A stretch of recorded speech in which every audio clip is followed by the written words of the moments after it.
సొంత లాభం కొంత మాని పొరుగువారికి తోడుపడబోయన్న ఓ మహాకవి సూక్తిని ఓ ఫౌండేషన్ ఆచరణలో చూపిస్తోంది. చుక్క నీటి కోసం పరితపిస్తోన్న రైతులకు బాసటగా నిలుస్తోంది. వర్షపు నీటిని ఒడిసి పట్టడం ఎలాగో నేర్పిస్తోంది. కరువు వచ్చినా నీటి కష్టం వచ్చినా ఎలా ఎదుర్కోవాలో అవగాహన కల్పిస్తోంది. వ్యవసాయం లాభసాటిగా మార్చేందుకు తనవంతు ప్రయత్నం చేస్తోంది. మెతుకు సీమ మెదక్ జిల్లాలో డాక్టర్ రామానాయుడు ఏకలవ్య ఫౌండేషన్ చేస్తున్న కృషిని పలువురు అభినందిస్తున్నారు.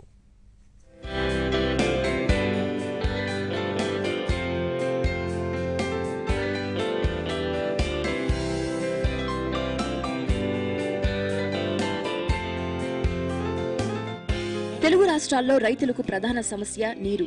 వ్యవసాయానికి ప్రధానమైన నీటి ఎద్దడితో రైతులు ఎన్నో అవస్థలు పడుతున్నారు. చుక్క నీటి కోసం కోటి పాట్లు పడే పరిస్థితి ఉంది. చాలా చోట్ల వర్షాధారంపైనే సేద్యం చేస్తున్నారు. కొన్ని చోట్ల బోరుబావులతో నెట్టుకొస్తున్నారు. మెట్ట ఆరుతడి పంటలతో సరిపెట్టుకుంటున్నారు. నీటి ఎద్దడి వ్యవసాయ రంగానికే ప్రశ్నార్థకంగా మారింది. దీని నుంచి రైతులకు విముక్తి కల్పించేందుకు డాక్టర్ రామానాయుడు ఏకలవ్య ఫౌండేషన్ నడుం కట్టింది. నీటి సంరక్షణ పద్ధతులపై అవగాహన కల్పిస్తోంది. మెదక్ జిల్లా కౌడిపల్లి మండలం తునికి గ్రామంలో 30 ఎకరాల వ్యవసాయ క్షేత్రంలో ఏకలవ్య ఫౌండేషన్ వివిధ నీటి సంరక్షణ ప్రయోగాలు చేపట్టింది. వాన నీటిని ఒడిసి పట్టి సేద్యానికి ఉపయోగిస్తున్నారు ఇక్కడి శాస్త్రవేత్తలు. తమ క్షేత్రాన్నే ప్రయోగశాలగా మార్చి రైతులకు అవగాహన కల్పిస్తున్నారు. మెతుకు సీమగా పేరున్న మెదక్ జిల్లాలో భూగర్భ జలాలు అడుగండటం రైతుల్ని ఆందోళనకు గురిచేస్తోంది. తక్కువ నీటితో పండించే ఇతర పంటల వైపు దృష్టి పెడితే కోతుల సమస్య వేధిస్తోంది. దీంతో రైతులు నైరాశ్యంలో మునిగిపోయారు. ఇలాంటి సమయంలో రామానాయుడు ఏకలవ్య ఫౌండేషన్లో శాస్త్రవేత్తగా పనిచేస్తున్న శ్యామ్ సుందర్ రెడ్డి ఈ సమస్యకు చక్కని పరిష్కారం కనుగొన్నారు. నీటి వనరులు లేని చోట వర్షాధార పంటలు సాగు చేసే ప్రాంతాల్లో నీటి యాజమాన్యమే కీలకమంటున్నారాయన. వర్షపు నీటిని ఏ విధంగా వడిసి పట్టాలనే దాని మీద మేము ఫోకస్ చేస్తున్నాం. ఒకటి, వర్షపు నీటిని వడిసి పట్టడం. నంబర్ 2, భూగర్భ జలాలని ఆ నీళ్లతో భూగర్భ జలాలని పెంపొందించేలాగా చేయడం. మూడవది, మాకు వేస్ట్ వాటర్ కూడా దాదాపు రోజుకి ఒక 15 నుంచి 20,000 లీటర్ల వృధా నీరు హోమ్ నుంచి వెళ్తూ ఉంటుంది. ఈ గ్రే వాటర్ కానీ బ్లాక్ వాటర్ కానీ. సో ఈ వేస్ట్ వాటర్ని కూడా మేము రీసైకిల్ చేసే విధానాలను మేము ప్రారంభించినాం. తర్వాత మాయిశ్చర్ కన్జర్వేషన్, అంటే ఈ నీటిని, సాగునీటిని మనం ఏ విధంగా యాజమాన్యం చేస్తామంటే 4 అంచెలుగా యాజమాన్యం చేస్తాం. మొదటి అంచె ఏంటంటే వర్షపు నీటిని వడిసిపట్టడం. రెండవ అంచె ఏంటంటే భూగర్భ జలాలను పెంపొందించడం. మూడవ అంచె వేస్ట్ వాటర్ని రీసైకిల్ చేయడం. నాలుగవ అంచె ఈ పొలాలలో తేమని కాపాడడం. వర్షపు నీటి సంరక్షణలో వివిధ పద్ధతులను శ్యామ్ సుందర్ రెడ్డి తమ సంస్థ వ్యవసాయ క్షేత్రంలో ఆచరించి చూపారు. అంతేకాదు రైతులకు, యువతకు తమ క్షేత్రమే కేంద్రంగా అవగాహన కల్పిస్తున్నారు.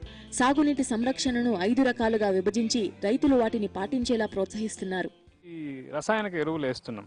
ఇది యూరియా కానీ డిఏపి కానీ ఇట్లాంటివి రసాయనిక ఎరువులు అనేది ఉప్పు.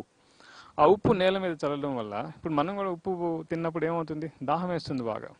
ఈ నేలల్లో కూడా మనం ఉప్పు చల్లడం వల్ల, ఈ ఎరువులను చల్లడం వల్ల, రసాయనిక ఎరువులని, వాటికి కూడా బాగా దాహం వేస్తుంది. ఎందుకంటే నీళ్ళని కోల్పోయే శక్తి ముందే కార్బన్ పదార్థం లేక తగ్గిపోయి దాని మీద మళ్ళీ ఉప్పు వేయడం వల్ల 2 విధాలుగా మనం నష్టం చేసి తేమని పట్టుకునే శక్తిని లేకుండా చేస్తున్నాం నేలల్లో. కాబట్టి ఫస్ట్ మనం నేల ఆరోగ్యంగా ఉందా లేదని తెలియాలంటే దాంట్లో కార్బన్ పదార్థం అనేది 1% అంతకంటే ఎక్కువ ఉండేటట్లు మనం చూసుకున్నామంటే తేమని పట్టుకునే శక్తి ఆ నేలకు ఉంటుంది. వాన నీటిని భూమిలోకి ఇంకించే ప్రక్రియే కీలకమంటున్నారు శ్యామ్ సుందర్ రెడ్డి. పొలాల గట్ల మధ్య కందకాలు తవ్వడం, వాలుకు అడ్డంగా గట్లను ఏర్పాటు చేసి నీటిని భూమిలోకి ఇంకేలా ప్రయోగాలు చేసి విజయం సాధించారు. వాలుకు అడ్డంగా ఎక్కడెక్కడైతే వాలులు ఉన్నాయో వాలుకు అడ్డంగా మేము ఈ లేఅవుట్ వేసేటప్పుడే రోడ్ల నిర్మాణం చేస్తున్నాం. ఈ రోడ్ల నిర్మాణం చేసినప్పుడు ఈ మట్టిని తీసి దాదాపు ఈ మట్టి ఇక్కడ నుంచి ఈ కందకాలు ఉన్నాయి కదా, బాగా లోతు కందకాలు అన్నట్టు. సో ఈ కందకము 2 మీటర్ల వెడల్పు ఉంది, 2 మీటర్ల లోతు ఉంది, 6 అడుగుల లోతు. సో తర్వాత 10 మీటర్ల పొడవు ఉంది అన్నట్టు. సో నీళ్లు చూడండి ఎంతవరకు వచ్చినాయో నీళ్లు, ఇప్పుడు ఎంత లోతున్నాయో నీళ్లు చూద్దాం. దాదాపు 5.5 అడుగులు నీళ్లు ఇందులో స్టోర్ అయినాయన్నట్టు. అంటే ఈ కందకం 2 మీటర్ల పొడవు, 2 మీటర్ల వెడల్పు, 10 మీటర్ల లోతులో దాదాపు 40,000 లీటర్ల నీళ్ళు స్టోర్ అవుతాయన్నట్టు అట్ ఏ టైం అన్నట్టు. ఇట్లాంటి కందకాలు 11 ఉన్నాయి ఇక్కడ. తర్వాత దీని తర్వాత మళ్ళీ దాదాపు ఒక 200 మీటర్ల గ్యాప్తో అక్కడ ఒక 14 కందకాలు తీసినాం. సో అక్కడ 14 అంటూ 40,000 లీటర్ల నీళ్ళు స్టోర్ అవుతాయి. ఇక్కడ 11 40,000 లీటర్లు ఇక్కడ స్టోర్ అవుతాయి. ఇంజెక్షన్ బోర్వెల్ పద్ధతిలో కూడా నీటిని భూమిలోకి ఇంకేలా చేస్తున్నారు. కేసింగ్ పైపుకు రంధ్రాలు చేసి దాని ద్వారా భూమి పొరల్లోకి నీటిని పంపి భూగర్భ జలాలను పెంచుతున్నారు. మనం వర్షం పడినప్పుడు ఏదైతే నేలపైన పరిగెడుతుందో ఈ రన్ ఆఫ్ వాటర్ అంతా కూడా భూమిలోకి ఇంకింపజేయాలన్నట్టు. సో ఇంకింపజేయడానికి మనం ఏం చేస్తున్నామంటే ఇంజెక్షన్ వెల్, ఇది ఒక ఇంజెక్షన్ వెల్, ఇది ఒక మెథడ్ అన్నట్టు. సో ఇక్కడ మాకు ఒక ఓల్డేజ్ హోమ్ దాదాపు అది 3 ఎకరాల కాంపౌండ్ అన్నట్టు. సో ఆ 3 ఎకరాల కాంపౌండ్ నుంచి దాదాపు మాకు ఇక్కడున్న రెయిన్ఫాల్ దాదాపు 90 లక్షల లీటర్ల వర్షపాతం ఉంది అక్కడ. సో అందులో కనీసం 60 లక్షల లీటర్ల వర్షపాతం జనరేట్, ఎందుకంటే అక్కడ ప్లింత్ ఏరియా ఎక్కువ ఉంది కాబట్టి నీళ్ళని ఎక్కువ తాగదు. కాబట్టి 60 లక్షల లీటర్ల నీళ్ళని మాకు ఇక్కడ వదులుతుంది, బయటకు వదులుతుంది అన్నట్టు.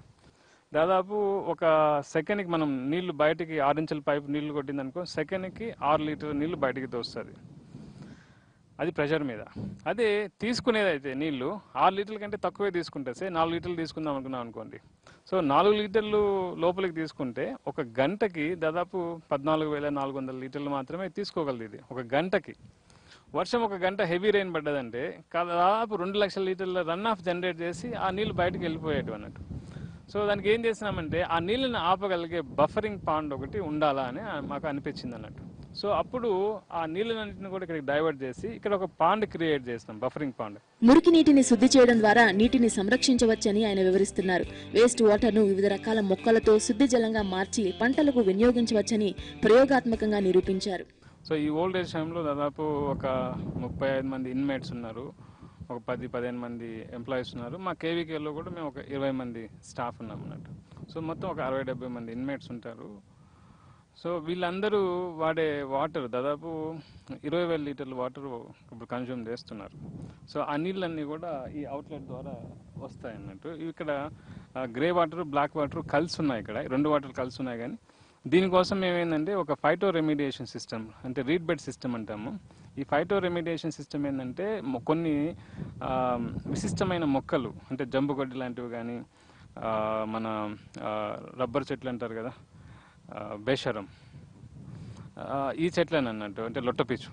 సో జంబుగడ్డి, లొట్టపీచు, క్రోటన్ మొక్కలు, అట్లా కొన్ని ప్రత్యేకమైన మొక్కలు ఉన్నాయి, గుర్రపు డెక్క, ఇట్లాంటి వాటినన్నింటిని కూడా మనం వాడి ఈ నీళ్ళని మనం చక్కగా అంటే రెమిడియేషన్ చేయొచ్చు అన్నట్టు, శుద్ధి చేయొచ్చు అన్నట్టు. రసాయన ఎరువుల వాడకం వల్ల భూమిలో తేమ తగ్గుతుందని శ్యామ్ సుందర్ రెడ్డి చెబుతున్నారు. భూమిని ఎప్పటికీ తేమగా ఉంచేందుకు జనుము, జీలుగను సాగు చేసి భూమి పొరల్లో తొక్కించాలంటున్నారు. నీటి యాజమాన్యంలో కీలకమైన మరో ప్రయోగాన్ని ఆయన విజయవంతంగా పూర్తి చేశారు. డ్రిఫ్ట్ ద్వారా సాగు చేసే పంటలకు ఓ నీటి తొట్టిని నిర్మించుకోవాలని సూచిస్తున్నారు.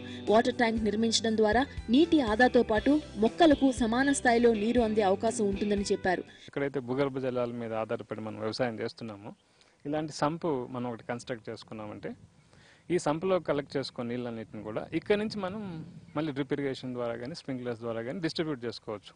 అప్పుడు ఏమవుతుందంటే మనం ఎన్ని నీళ్ళు అయితే ఇవ్వాలనుకుంటున్నామో, చెట్టుకు 2 లీటర్లు ఇవ్వాలంటే 2 లీటర్లు, 20 లీటర్లు ఇవ్వాలంటే 20 లీటర్లు, ఎంతసేపు ఇస్తే అంతసేపు నీళ్లు మనకు అందుతాయి అన్నట్టు. 5 నిమిషాలు ఇచ్చినామనుకో అన్ని చెట్లకి 5 నిమిషాల సేపు ఎంత నీళ్ళు అయితే పోతుందో అంత నీరు అక్కడ డెలివర్ అవుతుంది అన్నట్టు. సో దీనివల్ల ఏంటంటే మనము చాలా అంటే సిస్టమేటిక్గా వాటర్ని హ్యాండిల్ చేయడానికి అవసరం అవుతుంది. దీనికి అయ్యే ఖర్చు కూడా పెద్ద ఖర్చు ఏం కాదు. మన రిస్క్తో మనం పెట్టే పెట్టుబడులతో రిస్క్తో పోలిస్తే, వచ్చే ఆదాయంతో పోలిస్తే ఈ పెట్టుబడి చాలా తక్కువ. ఇప్పుడు మేము ఈ సంపను కట్టినాము, ఇది 2.5 లక్షల లీటర్ల కెపాసిటీ. సో ఇది ఒక 30 అడుగుల డయామీటర్ ఉంది, తర్వాత 8 అడుగుల లోతు ఉంది అన్నట్టు. 8 అడుగులు 12 అడుగుల లోతు, అంటే 6 ఉన్నాయంట. సో 12 అడుగుల లోతు 30 అడుగుల డయామీటర్తో 2.5 లక్షల లీటర్లు మనం స్టోర్ చేసుకోవడానికి అవకాశం ఉందన్నట్టు. వ్యవసాయాన్ని లాభసాటిగా మార్చి రైతులను మరింత ఉత్సాహపరిచేందుకు రామానాయుడు ఏకలవ్య ఫౌండేషన్ చేస్తున్న కృషిని పలువురు అభినందిస్తున్నారు.